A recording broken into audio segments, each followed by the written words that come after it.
जय हिंद प्यारे साथियों, कुशल पथ प्लेटफॉर्म पे आप लोग का तहे दिल से स्वागत है। आज हम संधि का अगला क्लास को डिस्कस करने वाले हैं। हम लोग पीछे 5 प्रकार जो होते हैं उसे पढ़ा चुके हैं और आज हम जो संधि का है छठा प्रकार पढ़ाने वाले हैं। ठीक है, तो यहाँ पे लिख लीजिएगा। ऊपर क्यों हो रहा है यार, रुकिए थोड़ा सा इसका कलर हम बदल दें ताकि आपको जो लाइटिंग हो वो दिख जाए जैसे। ठीक है, ये हमारा 6 नंबर का है और पीछे हम जो आप लोगों को 5 बता दिए हैं। ठीक है, टोटल 8 प्रकार के होते हैं। जनरली जो टीचर होते हैं वो 5 ही पढ़ाते हैं, लेकिन हम 8 पढ़ाएंगे। ठीक है, तो हमारा आज का जो टॉपिक है वो है पूर्व रूप संधि। पूर्व रूप, देखिए पूर्व रूप का मतलब अर्थ से ही समझिए। पूर्व माने क्या होता है, पहले। ठीक है, रूप का मतलब क्या होता है, यानी कोई भी चीज़ है या फिर कोई भी स्ट्रक्चर है उसका रूप क्या होगा नहीं होगा या फिर क्या परिवर्तन होगा उस रूप में, उन चीज़ों को कहते हैं। ठीक है, यानी कि देखा जाए तो पहले वाले रूप या फिर उसके बाद आने वाले रूप जो होंगे या रूप में परिवर्तन होगा उसी चीज़ को दर्शाएगा हमारा ये संधि। ठीक है, तो ये कह रहा है कि यदि किसी शब्द के अंत में, कहने का मतलब कोई शब्द है, ठीक है, कोई शब्द दे दिया गया है उसके अंत में ए रहेगा या फिर ओ रहेगा। यदि किसी शब्द के अंत में ए या ओ आए तो वहाँ पर ए या ओ वैसा ही रह जाता है। कहने का तात्पर्य क्या है कि कोई शब्द हमारा है, उसके बाद हमारा जो दो शब्द आपस में जुड़ते हैं, संधि जो संयोग होता है आपस में, तो उसमें अगर शब्द के अंत में ए आता है, ठीक है, इसका जो हमारा रूप ये होता है चिन्ह में, और ओ आता है जो कि हमारा रूप ये होता है, तो वहाँ इसका परिवर्तन नहीं होता बल्कि वो ऐसा ही रह जाता है।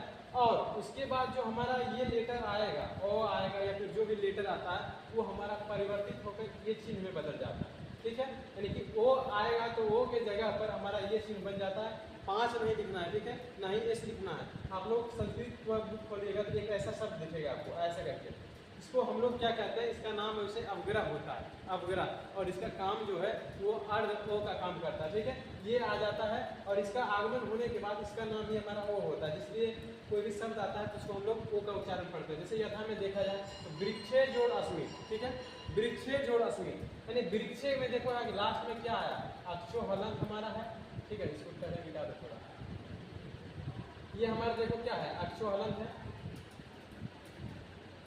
थोड़ा इधर रुक आपको बता दे रहे हैं। अक्षो हलन प्लस हमारा क्या है, ए है। ठीक है, ए आया, यहाँ पे क्या कर रहा है, शब्द के अंत में ए आया। ठीक है, हमारा ए आ गया है। उसके बाद हमारा क्या आ रहा है, ओ आ रहा है, अस्मिन है ना, इसको जोड़ दीजिएगा, अस्मिन है। तो वो क्या कहता है, वो हमारा परिवर्तित होता है बल्कि ये ऐसे ही रह जाता है। ठीक है, तो हमारा वृक्ष का वृक्ष लिख दिए आराम से।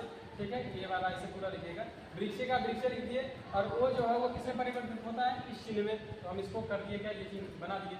ठीक है, इसको हम नहीं खींचते हैं, ये तो दिक्कत होगा। अब हमारा ये आने के बाद वो तो कट गया, बच गया हमारा अस्मिन, यानी कि राधा को जो 100 है उस पर हर्षी कर की मात्रा के साथ है, तो ये अस्मिन लिखा गया। और इसको हम लोग पढ़ेंगे साथ में तो क्या पढ़ते हैं, वृक्षे अस्मिन, वृक्षे अस्मिन, इसको पढ़ेंगे तो क्या पढ़ेंगे, वृक्षे अस्मिन। कहने का तात्पर्य ये है कि ये जो लेटर है इसको हम लोग नाम जानते हैं, ये अवग्रह कहते हैं इसे। ठीक है, अवग्रह कहते हैं जो कि हमारे अर्ध ओ का काम करता है। जैसे हमारा सो होता है ना, सो है, इसको अर्ध क्या, अर्ध सो यानी कहने का मतलब हलंत लगा देते हैं तो उसी अर्ध ओ का काम करता है। ठीक है, अब हमारा देखो अंत्य जोड़ अपी है, तो अंत्य में हमारा लास्ट में क्या आया, ए आया। तो ए को, ये हमारी शब्द में कोई परिवर्तन नहीं होगा, ये ऐसे ही रह जाएगा। उसके बाद यहाँ अपी है तो ओ हमारा भाई किस में बदलेगा, तो इस चिन्ह में बदल जाएगा। ठीक है, तो हमारा अंत्य ही रह गया, और अपी वाला जो था वो हमारा इस चिन्ह में बदल गया। उसके बाद पो हर्षिकर की मात्रा में था तो पो हर्षिकर आ गया। अब इस लोग को हम देखेंगे, इसको पढ़ने का प्रयास करिएगा तो हम क्या पढ़ेंगे, इसको अंत्य अपी, अंत्य अपी। इसका क्या काम है, ओ का जो खाली जगह बच गया हो जो ओ का काम करता है। ठीक है, आगे हम देखते हैं कि आगे क्या चीजें हैं।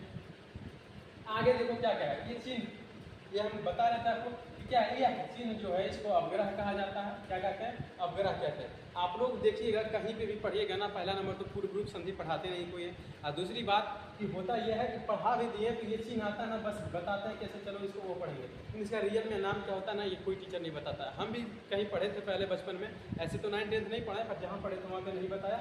और मेरा जो क्लासमेट था वो भी जो जहाँ पे पढ़ा था संस्कृत, वहाँ पे भी ये चीज़ें नहीं बताई गई थी। ठीक है, ऐसा नहीं कि नहीं जानते थे, वो जो हमारे सर थे पढ़ाने वाले वो संस्कृत के मतलब मानो महान जानकार हैं, इतना संस्कृत है, हर चीज़ें संस्कृत में बोलते हैं। ठीक है, जो कि अर्ध ओ का काम करता है। ये जो चीज़ें हैं वो हम आपको पहले ही बता चुके। यथा में फिर कुछ हम ले लिए हैं, जैसे देखो दीर्घ, दीर्घ है, ठीक है, उसके बाद हमारा आहानी है, तो हमारा क्या होगा यहाँ पे, दीर्घ नहीं दीर्घ होना चाहिए। इसलिए दीर्घ होना चाहिए क्योंकि अगर ओ आता है तो हमारा ये ओ जो ओ मिलके अति हो जाएगी, ये हमारी मात्रा छूट गई थी, आ बन जाएगी, और ये चीज़ें यहाँ पे नहीं होनी चाहिए। ठीक है, तो दीर्घे जोड़ आनी आएगा तो दीर्घे आनी बन जाएगा।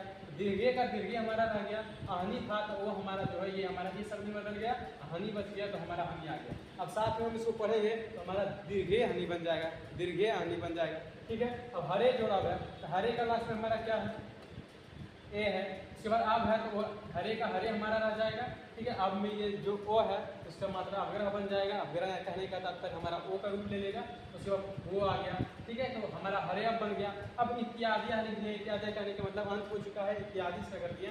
एक हमको आपको और बताते हैं एग्जाम्पल, इसलिए बता रहे हैं क्योंकि सारी मात्राएं ए वाला आई है, ये बताएं आपको ये वाला मात्रा का एक भी अभी भाई शब्द नहीं आया, उसका भी एक एग्जाम्पल दे देते हैं। ठीक है, को जोड़ अपी, को जोड़ अपी। अब इसके अंदर हमारा क्या देख लो, तो हमारा इसका अंत में तोड़ेंगे तो को हलन प्लस ओ आ जाएगा। ठीक है, अपी है तो को हम को लिख देंगे, और अपी है तो ओ हमारा किसमें बदल जाएगा, अपी में बदल जाएगा।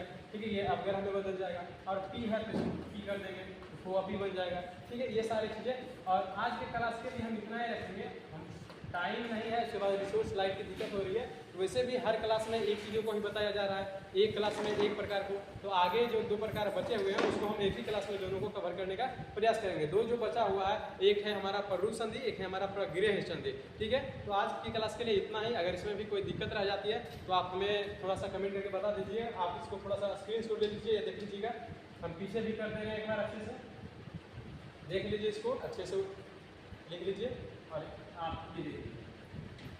ठीक है, कोई दिक्कत आती है तो आप हमें कमेंट कीजिएगा। इसी के साथ हम अपने क्लास को खत्म करते हैं यहीं पे।